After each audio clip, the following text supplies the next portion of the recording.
नमस्कार साथियों, मैं रवि वर्मा आप सभी का एक बार फिर से एपेक्स करियर मेकर में स्वागत करता हूं। तो आज एक बार CGL 2 के सेकेंड शिफ्ट के पीटी का हम लोग डिस्कशन कर रहे हैं और डिस्कशन के क्रम में ये दूसरा हिस्सा है। इस डिस्कशन को मैं आगे बढ़ाऊं उसके पहले आपके लिए एक सूचना। हम लोग अभी भी BSSC और BPSC ADO या दारोगा GS बेस्ड जितनी भी परीक्षाएं हैं उसके लिए बैचेस ऑनलाइन या ऑफलाइन शुरू किए जा चुके हैं।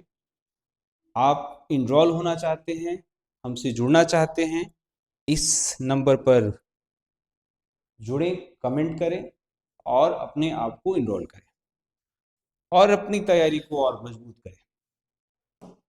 चलते हैं, पहला प्रश्न लेते हैं। पॉलिटी से सवाल है, भारतीय संविधान का कौन सा प्रावधान दल बदल निरोध संबंध रखता है? अनुच्छेद 105, 10वीं अनुसूची, 8वीं अनुसूची, इनमें से कोई नहीं। इसका सही जवाब जो है 10वीं अनुसूची है। अब इससे थोड़ा सा मैं जुड़ा हुआ एक वाक्य बता दूं। आपको पता ही होगा कि यदि आप इंडियन पॉलिटी को थोड़ा ध्यान से पढ़े होंगे तो इंदिरा गांधी की हत्या के बाद राजीव गांधी प्रधानमंत्री बने और राजीव गांधी के बाद कांग्रेस का जो मेजोरिटिज्म था वो धीरे धीरे जाता रहा।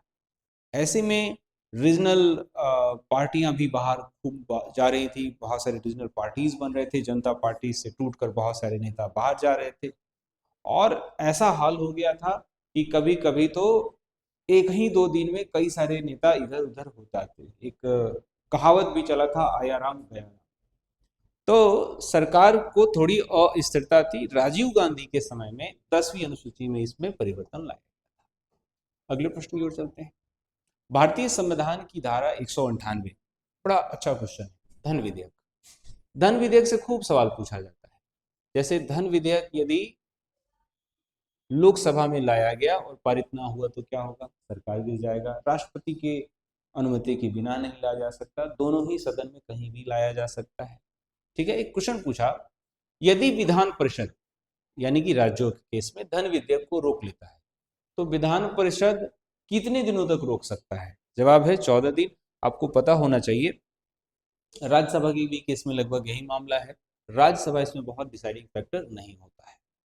भारतीय संविधान का अनुच्छेद 51A, नागरिकों के मौलिक कर्तव्य, नागरिकों के मौलिक कर्तव्य, नागरिकों के मौलिक कर्तव्य से संबंधित है। किस संविधान संशोधन से इसे लाया गया था? तो ये बहुत ही फेमस इंसिडेंट हुआ था इंदिरा गांधी के समय में, 42वां संविधान संशोधन 1976। राइट, तो 42वां संविधान संशोधन, इसे इंदिरा गांधी के संशोधन या मिनी कॉन्स्टिट्यूशन ऑफ इंडिया का संशोधन भी कहा गया था। ठीक है, अगले प्रश्न की ओर चलते हैं। 74वें संविधान संशोधन का संबंध निम्नलिखित में से किस संस्थान से है? तो 73वां और 74वां संविधान संशोधन 1993 काफी प्रमुख है, प्रसिद्ध भी है। 73वां जो है वो ग्राम पंचायत से और 74वां नगर पालिकाएं से है, जो नगर निगम का स्ट्रक्चर, नगर निगम से संबंधित पद एवं उसके चुनाव की प्रक्रिया। ठीक है, अगला चलते हैं।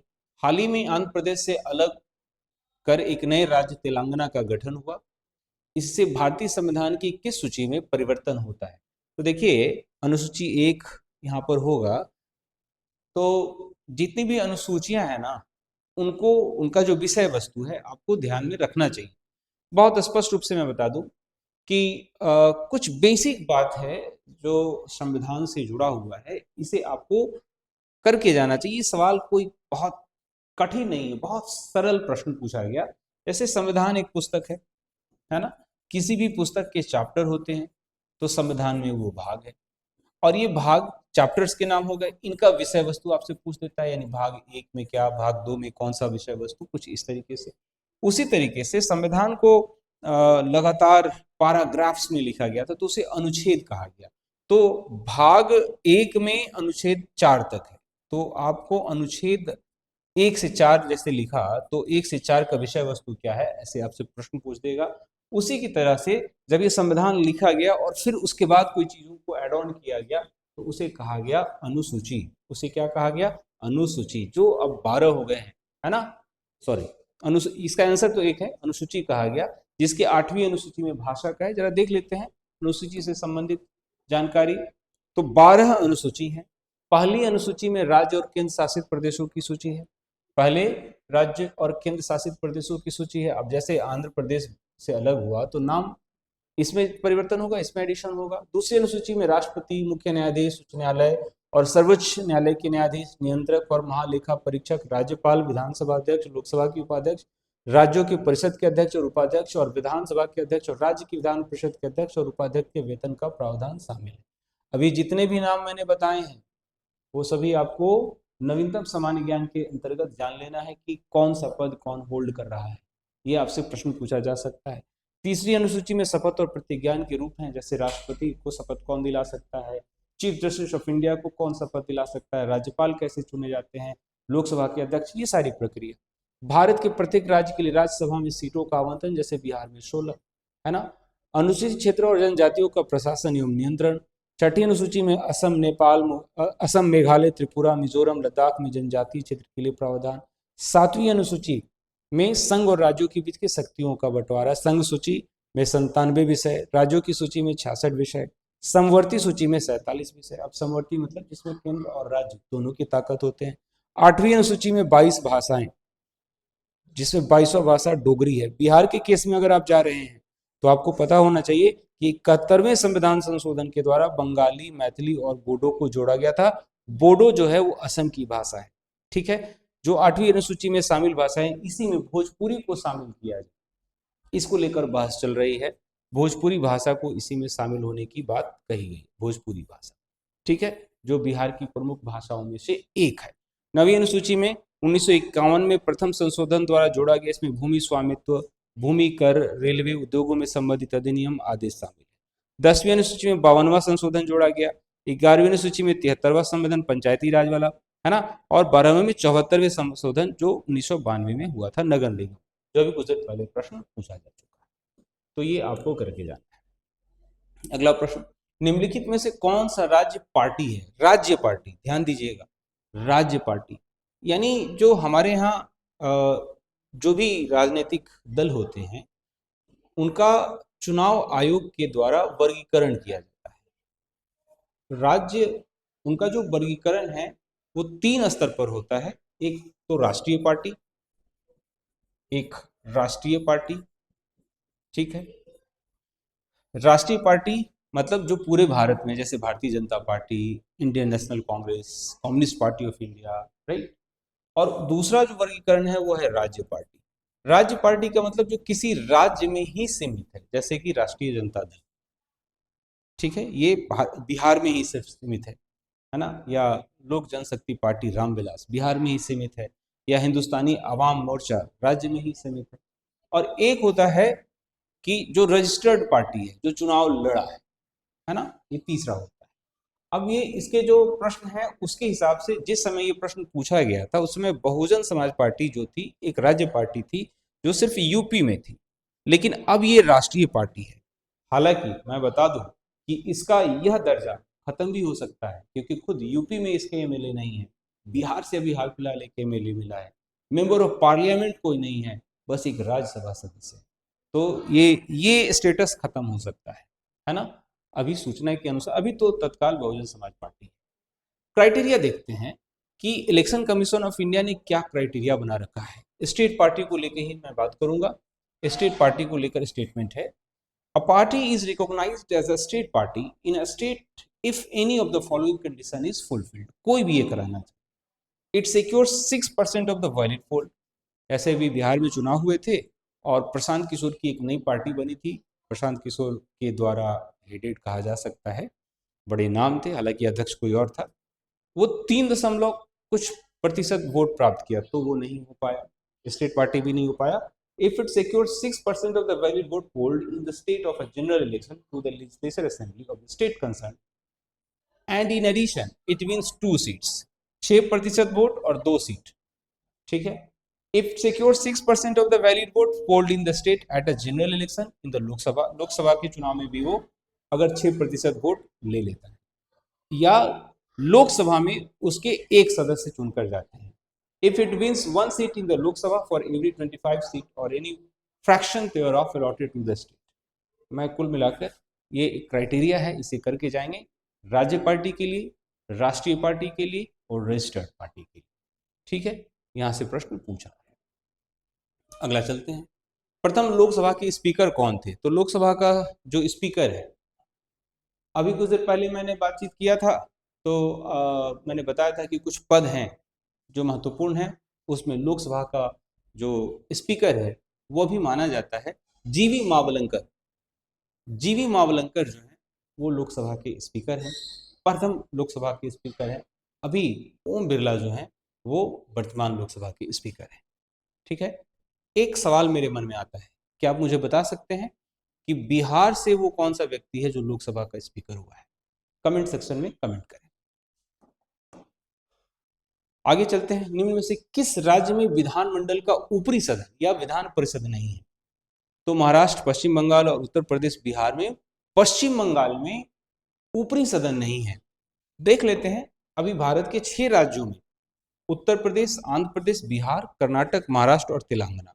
उत्तर प्रदेश, बिहार, महाराष्ट्र, तेलंगाना, आंध्र प्रदेश और कर्नाटक, इन्हीं 6 जगहों पर आपको विधान परिषद है। आपको मैं बता दूं कि विधान परिषद विधानसभा के सदस्यों का लगभग 1/3 होता है।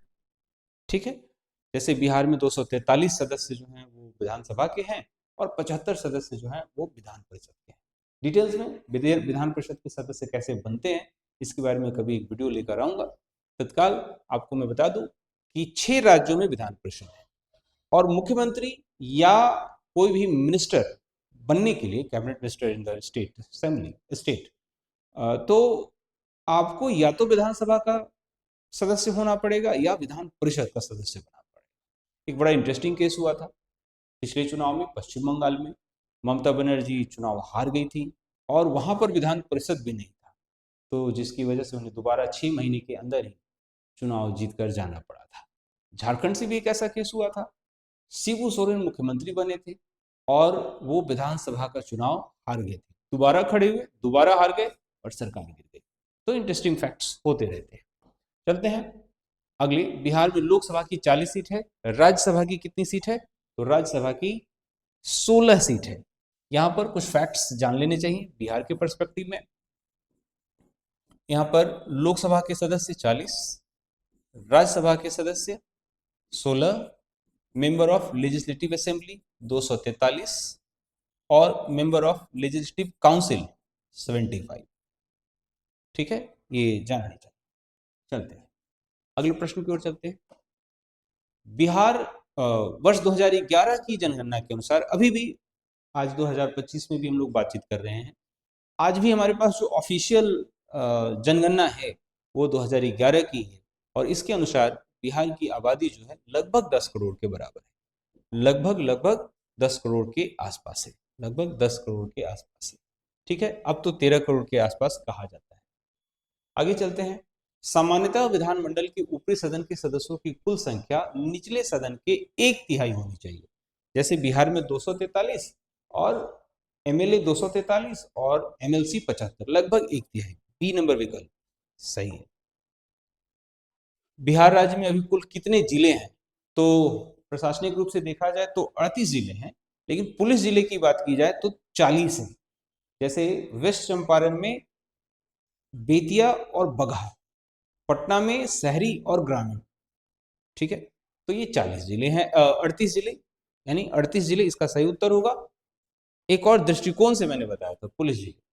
मैकमोहन रेखा भारत और चीन की सीमा तय करती है। डूरन रेखा किन 2 देशों की सीमा तय करती है? तो पाकिस्तान और अफगानिस्तान की सीमा। मैंने पहले भी बता रखा है पिछले सेट्स में कि आपको जो भारत एवं उसके पड़ोसी देश हैं इससे जुड़े हुए फैक्ट को जरूर ध्यान में रखना चाहिए। इसी को ध्यान में रखकर मैंने एक यहाँ पर सेगमेंट, एक स्लाइड ले लिया कि आप जो लाइन है, सीमा रेखा है, उसको भी ध्यान में रखें। ठीक है, देखते हैं। रेड क्लिफ भारत और पाकिस्तान, रेड क्लिफ भारत और पाकिस्तान 1947 में ही हो गया था। मैकमोहन भारत और चीन 1914 में हो गया था, है ना, लेकिन चीन इस पर विवाद बनाता है। डूरन पाकिस्तान और अफगानिस्तान जिसका एक छोटा सा हिस्सा जम्मू कश्मीर का क्षेत्र भारत और अफगानिस्तान के बीच है। तो डूरन रेखा भारत और अफगानिस्तान के बीच है, लेकिन अधिकतर पाकिस्तान और अफगानिस्तान के बीच में है। LAC भारत और चीन, ठीक है। नियंत्रण रेखा LOC जम्मू और कश्मीर। भारत और बांग्लादेश की सीमा ओपन है, भूटान की सीमा ओपन है, म्यांमार की सीमा विवादित नहीं है, नेपाल की सीमा ओपन है, ठीक है। समुद्री में देखें तो श्रीलंका के साथ हम, जब पूछा गया है पाक स्ट्रेट, पाक जल दमरूमध्य बोलते हैं। भारत और मालदीव जो मलिकू कंडू नामक समुद्री क्षेत्र के माध्यम से चिन्हित है। उसी तरीके से भारत और थाईलैंड सिमिलन और द्वीप क्षेत्र से अलग होता है। तो ये आपको पूरे भारत के पड़ोसी देश हैं, उनके बारे में ये जुड़ा हुआ तथ्य है। अगले चलते हैं, फीफा विश्व कप।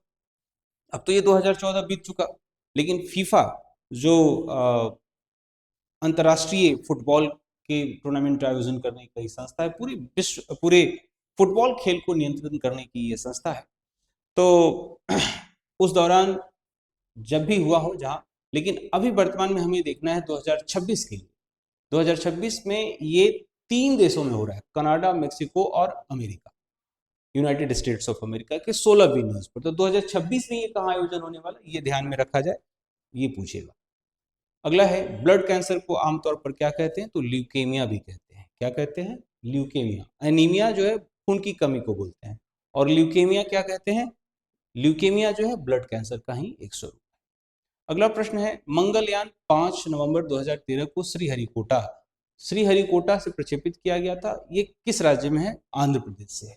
इसका उत्तर क्या हो जाएगा, आंध्र प्रदेश। अगला है, उस देश को इंगित करे जहां से ब्रह्मपुत्र नदी नहीं गुजरती है।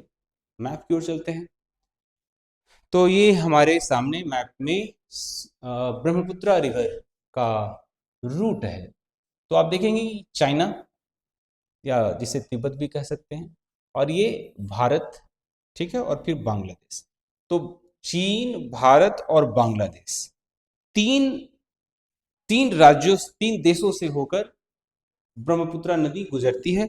म्यांमार इसमें कहीं शामिल नहीं है, तो जो विकल्प दिया था उसमें म्यांमार भी जाके आपको टिक आउट करना है। अगला है, साइना नेहवाल किस खेल से जुड़ी है, तो ये बैडमिंटन से जुड़ी है। हिंट्स ये दे रहा है, अभी हाल फिलहाल किसी खिलाड़ी ने किसी भी अंतर्राष्ट्रीय स्तर पर बेहतरीन प्रदर्शन किया हो, उनके नाम को ध्यान में रखना है, वो आपके लिए प्रश्न हो सकते हैं। प्रश्नगत अगर चला जाए तो साइना नेहवाल बैडमिंटन। अगला प्रश्न है, किन्नन स्टेडियम किस शहर में स्थित है, बिहार के आसपास, झारखंड में ये जमशेदपुर में स्थित है, क्रिकेट का ये स्टेडियम। फिजी की राजधानी क्या है, शुआ। फिजी की राजधानी है शुआ। अगला चलते हैं, ईसा पूर्व 2री सदी में सुदक ने, शुद्रक नाम है, यहां पर सही शब्द है शुद्रक। शुद्रक ने एक नाटक लिखी थी मृच्छकटिकम, और मृच्छकटिकम का लिटरल मीनिंग होता है मिट्टी के छोटी गाड़ी, ठीक है। अगला चलते हैं, कुचिपुड़ी।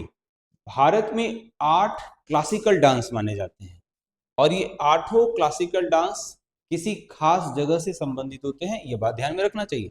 जैसे भरतनाट्यम तमिलनाडु से, कथकली केरला से, कुचिपुड़ी आंध्र प्रदेश से। आंध्र प्रदेश का एक गांव है कुचिपुड़ी, जहां ब्राह्मण इस नृत्य को प्रैक्टिस करते हैं, कुचिपुड़ी। यही सवाल पूछा था। ओडिसी उड़ीसा से, और मोहिनी अट्टम केरला से, कथक उत्तर प्रदेश से, सतरिया असम से, मणिपुरी मणिपुर से। ये ध्यान में रखना है। अगला है, निम्नलिखित पुस्तकों में कौन सी पुस्तक मुंशी प्रेमचंद द्वारा लिखित नहीं है।